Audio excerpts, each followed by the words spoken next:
los avances, ¿no? Sabemos que los países que lideran el crecimiento económico del mundo son aquellos que desarrollan bienes y servicios de gran tecnología, más que por la extracción de recursos naturales.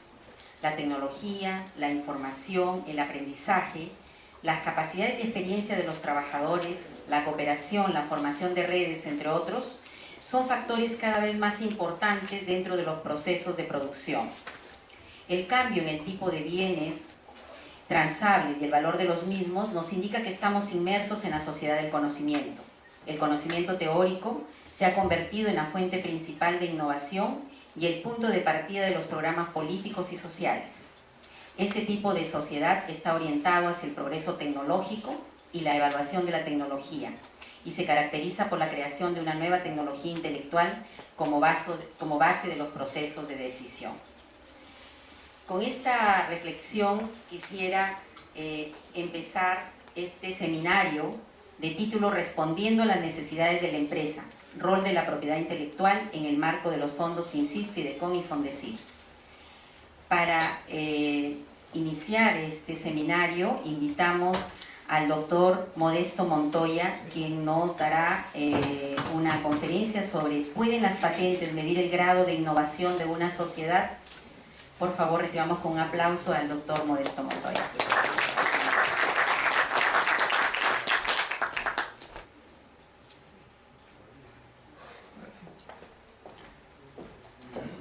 Bueno, en principio, mi preocupación por el tema viene de lo vivido en los años 84 en el IPEN, en que queríamos investigar y la situación era insoportable, era imposible hacerlo. Los profesionales, pero ellos no pedían otra cosa que aplicar el conocimiento para darle valor agregado al uranio. Fui despedido, tuve que irme al extranjero, y gracias a que el profesor Víctor Latorre, fue nombrado presidente, mi profesor de física nuclear, es que regresé, y de allí mi preocupación principal ha sido justamente tratar de aplicar el conocimiento y que nuestro país poco reciba los resultados de ello. Las patentes, en ese sentido, puede haber leído temas que no tenían que ver con mi disciplina, la fisión nuclear.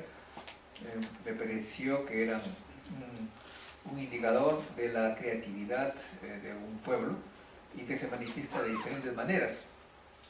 Me interesé en el tema y me enteré también de que en el mundo se estaba firmando un tratado de, digamos, de protección de la propiedad intelectual, y que por primera vez se ligaba al comercio. Antes era una declaración de respetar la propiedad intelectual, pero nadie pagaba nada por copiar. Sin embargo, cuando se unió al comercio y podía haber en cierta manera penalidades a los que copiaban, la cosa cambió, porque Japón había copiado mucho y comenzó a tener un buen lugar en el mercado debido a que precisamente no pagaba los gastos de la investigación, y le ganó a los norteamericanos que sí la pagaban para el mismo producto. Esa fue la razón por la que entonces me interesé en el tema y me fui, por supuesto, como todo científico de la física o científico en general, a los gráficos. Y aquí tenemos un gráfico que muestra en el mundo, en rojo es el número de solicitudes de patentes de los no residentes en un país, y en azul es el de los residentes.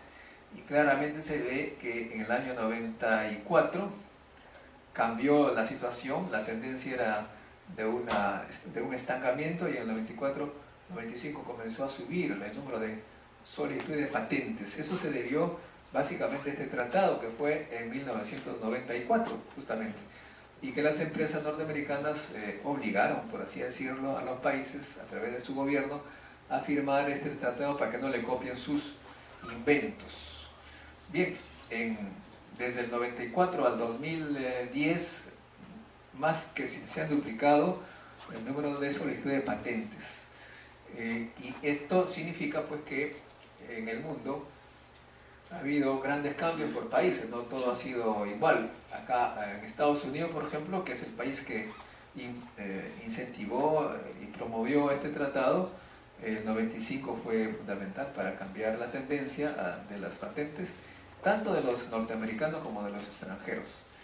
Y vemos, y acá estos son gráficos de un reciente curso que he habido en el CONCITEC, muestra claramente que los países que han crecido en el PBI o PIB son aquellos también que han tenido más patentes, salvo aquellos países que tienen materias primas, que es el caso del Perú. Aquí ha habido un crecimiento elevado, pero más bien ha habido una disminución en el número de patentes, porque básicamente nosotros nos dedicamos a la exportación de minerales. La anterior fue hasta el 2009 y aquí del 2000 a 2009, lo mismo, ¿no? Los países que han crecido más son los que han más patentado, pero el Perú, aun cuando decrece, pues tiene un crecimiento, porque todo el mundo lo sabe, debido a los precios de los minerales. Otra cosa que observé, y se ve pues claramente en todos los gráficos, acá presento el de Mariano Laplan, del curso que he habido hace unas semanas, demuestra claramente que a más patentes hay más exportación en dinero, dólares, de productos con alta tecnología, con tecnología avanzada. Esto significa pues que hay una relación directa entre el número de patentes y la exportación de productos de alta tecnología. El caso fue más conocido hace tiempo de Japón, que como ustedes saben, desde tiempo atrás pues estaba estancado y a partir de los 60 comenzó a patentar y por supuesto eso fue relacionado con su crecimiento económico que benefició a todos y que fue por mucho tiempo el modelo para los países como el nuestro. No solamente en el país Japón, en Japón se patenta tanto residentes como no residentes, sino también podemos ver que los norteamericanos empezaron los países extranjeros comenzaron a patentar en Japón. Aquí tenemos, por ejemplo, la solicitud de patentes de japoneses en Estados Unidos, que también es una medida, comenzó a crecer a partir del 97 y Estados Unidos empezó a patentar en Japón a partir del 2003. Se patenta en un país cuando se tiene la certeza de que le pueden copiar, tienen capacidad de copiar, porque si un país no tiene capacidad de copiar, ¿para qué patentar allí? De modo que es un indicador de la situación de capacidad de innovar, de patentar, de copiar, digamos, de un país. España, que es un caso particular, todo el mundo sabe cómo está ahora, se muestra claramente que allí las patentes están estancadas de los residentes, tanto también como de los no residentes. Hay un estancamiento y que las consecuencias ya las conocemos ahora. Corea, que es otro caso muy rápido porque tengo 15 minutos nada más. Corea es un caso que está siendo estudiado últimamente por los peruanos, están viajando ministros, todo el mundo viaja a Corea para ver qué pasa allí. En realidad todo ello se relaciona con la capacidad de innovar de este país. En Corea, igualmente a partir del 94 empezó a crecer el número de patentes de los residentes y también de los no residentes. Así que este país empezó a innovar y a patentar en primer lugar, ¿no? Ahora bien, lo anterior era las solicitudes de patentes, ¿no? Aquello que uno coloca pues en Idecopy, por ejemplo, y vamos a ver qué pasa, pero y las aceptadas, las otorgadas, son pues aquellas que ya tienen valor, se puede negociar, se puede vender, y como ustedes notan claramente aquí, Corea a partir del 90 y tantos, 96, 97, empezó a aumentar rápidamente. Ya incluso podemos ver que desde el 60 y tantos empezó a levantarse. Esto coincide con el año, el 67, Corea creó un Ministerio de Ciencia y Tecnología y que a partir de ese momento con la empresa privada empezó a empujar los laboratorios, la inversión en investigación y desarrollo. Acá, por ejemplo, vemos que luego de que los empresarios privados de Corea invertían tan poco como el Estado coreano, a partir del 90, digamos el 82, 83, empezó un fenómeno interesante que los privados comenzaron a invertir más que los públicos, o sea que el Estado lo que hizo primero es dar un ejemplo, dar una política adecuada de incentivo a la inversión privada en investigación y desarrollo, y luego los coreanos ya privados comenzaron a andar solos. Esta es la misma figura en otra forma, ¿no? ¿Qué significa innovación? Acá está Fernando Villarán, sabe eso mejor que yo. No significa solamente patentar, tener inventos, sino de que estos sean aceptados por el mercado. Y aceptado por el mercado significa poder cobrar por ello, ¿no? Y esto en Corea se nota claramente que resultó, porque acá tenemos lo que uno cobra por patentes, ¿no? En Corea, a partir del 90 ya empezó a cobrar por derechos de patentes. Y por supuesto pagado, porque todos los productos que se hacen en Corea tienen componentes de inventos extranjeros, ¿no? Todo el mundo sabe que para hacer un automóvil, por ejemplo, se necesita patente diversa de diversos países que tienen que pagar. En este caso, ya Corea empezó a recibir dinero no por construir, sino porque alguien estaba usando sus ideas. Y esto ya significa innovación, es decir, que sus inventos sean aceptados por el mercado. Bien, y acá tenemos también el crecimiento de Corea. El componente de investigación y desarrollo igualmente comenzó a tener importancia. En América Latina, ¿qué pasa en América Latina? Pues aquí vemos claramente que el país campeón en la invención y las patentes es Brasil. Aquí tenemos el número de solicitudes de patentes de latinoamericanos en Estados Unidos, y Brasil está de lejos por arriba, ¿no? Mientras que Perú está un poco, no un poco, sino está en cero, ¿no? En Estados Unidos, hasta el 2007. Y también, por supuesto, las patentes de norteamericanos en América Latina, los países que están recibiendo empresarios norteamericanos que patentan sus inventos es nuevamente Brasil y México.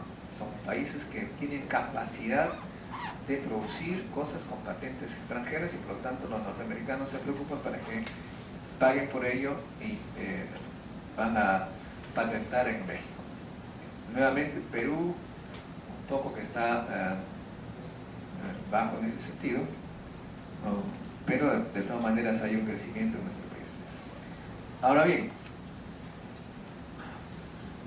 hay ideas que las escucho siempre, que hay que ponerle plata para que comencemos a innovar, ¿no? Yo también estoy de acuerdo, la plata ayuda, pero los resultados muestran que a veces no ayuda, pues no es suficiente. Es necesario, pero no suficiente. En el caso, por ejemplo, de México, se tiene la inversión en investigación y desarrollo, que es la curva roja, entre 1995 y 2010, digamos, prácticamente se multiplicó por 4, ¿no? Pero el número de patentes no siguió esa misma proporción, al contrario, está totalmente estancada. Es decir, no es suficiente invertir para patentar, se requiere algo más. Y la tesis que defendí para el doctorado en política y gobierno fue esa: se requiere una política, y una política significa, en su expresión más importante, un ministerio. Es el caso de México. Tenemos también, bueno, Argentina es un caso especial, porque allí la cosa, hay una inestabilidad increíble, pero de todas maneras el número de patentes o de solicitudes de patentes va más o menos al mismo ritmo que la inversión. Claro, me olvidaba decirle que acá en estas curvas la producción, que es la parte azul de patentes, está muy por debajo de la inversión. Prácticamente se está echando plata al mar, digamos, en lo que respecta a patentes. En Argentina, en cambio, aún cuando es poco inestable, está a la misma altura, digamos, ambos. El caso de España también es similar al de México. A partir del 2003 empezaron a invertir mucho más en investigación y desarrollo. En los últimos años prácticamente se ha triplicado, pero las patentes siguen iguales, el número de solicitudes de patentes. Eso significa que la plata no es suficiente, es necesaria, pero no suficiente. Colombia igual, Colombia hay vaivenes en la inversión, pero las patentes son digamos, no responden a nada, están estables hasta ahora, ¿no? Brasil, que es un caso paradigmático, aquí en este caso hay pues una gran cantidad a partir del 93 comenzaron a invertir mucho, cada vez más, hay doctorados, maestrandos, etc. Pero lo interesante es que aquí es el único país que la curva azul está por la roja, es decir, la producción, que es el número de solicitudes de patentes, está por encima de la inversión. E incluso hubo una época en que no había ningún tipo de aumento de la inversión y sin embargo la producción en patentes aumentaba. ¿A qué se dedicaron ellos? En lugar de invertir más, se dedicaron a hacer políticas más adecuadas, eran mucho más cuidadosos en el estudio de las políticas, y tienen desde el 85 tienen un Ministerio de Ciencia y Tecnología que es el que se dedica a hacer políticas. De modo que Brasil, bueno, ya terminando, puede mostrarse claramente que es un modelo más o menos adecuado para la cuestión de patentes. Tiene más de la mitad de publicación en América Latina, más de la mitad de doctores en las universidades, nombra personas adecuadas en los ministerios de Ciencia y Tecnología, comprende la importancia de la inversión en ciencia y tecnología, incluso paga a investigadores en la carrera del investigador que trabajan en la empresa privada. No necesariamente tienen que trabajar. Tienen 4 minutos, por favor, para terminar la presentación. Gracias. Muy bien. No necesariamente tienen que trabajar en el Estado para recibir plata del Estado. Ahora ocupa el 13º lugar en el ranking de publicaciones científicas y, por supuesto, está duplicando el número de doctores y ha abierto una serie de campuses, 134, todo en base a una política bastante agresiva en el campo de la ciencia y tecnología. Ha creado incentivos para las empresas privadas que quieran invertir en ciencia y tecnología. El mayor contribuyente es la empresa Petrobras. España, como lo hemos señalado, ha estado muy mal y al ver el ejemplo de Brasil tuvo la idea también de crear su ministerio en el 2008, pero la crisis económica que todo el mundo conoce ha hecho que un poco haya cambios en ese sentido, no han tenido tiempo de probar los resultados del ministerio. Argentina, que también iba, como lo mostré, un poco a la deriva, en el 2007 creó su Ministerio de Ciencia y Tecnología y ha creado también un polo tecnológico, un barrio entero dedicado a este tema. Colombia ha dado grado ministerial a sus conciencias y Perú, como todo el mundo sabe, pues estamos mal en patentes. Grosso modo, el número de solicitudes de patentes está estancado, aunque en 2011 ha habido un repunte que ojalá sea un buen signo, pero en principio antes está totalmente estancado. Y acá tenemos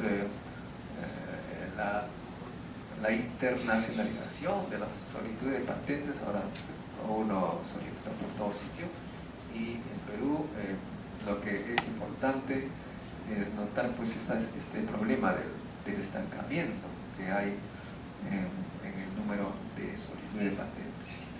Hay un estancamiento bastante preocupante que espero que corresponda a una situación que pueda ser superada. A esto me refería, ¿no? En 2011 ha habido un repunte y ya desde el 2009 de las solicitudes de patentes. Bueno, no me pidieron que hablara de artículos científicos, pero esto sí hay un repunte a partir del 2000 comenzó un repunte de las publicaciones científicas, lo que no va a la par el de patentes. bueno, ya ustedes sabemos todos los... Solamente quería señalar que el presidente Toledo tuvo la idea curiosa de designarme presidente del IPEC y apliqué todo lo que yo había estudiado al respecto, y en esos 2 años, en esos 5 años, fueron los únicos 5 años en que se patentó algo. Por lo menos hubo 2 patentes. En toda la historia del IPEC hubo 2 patentes que perteneció a ese periodo que se aplicó una política ya más o menos preconcebida, por decir. Y además aquí tenemos el número de publicaciones que antes era prácticamente 0, digamos, y que empezó a partir del 2002 a cambiar. Y eso responde a una política en una institución que consideramos puede ser también aplicada en todo el Perú para aumentar los indicadores que corresponden a patentes, pero también a publicaciones.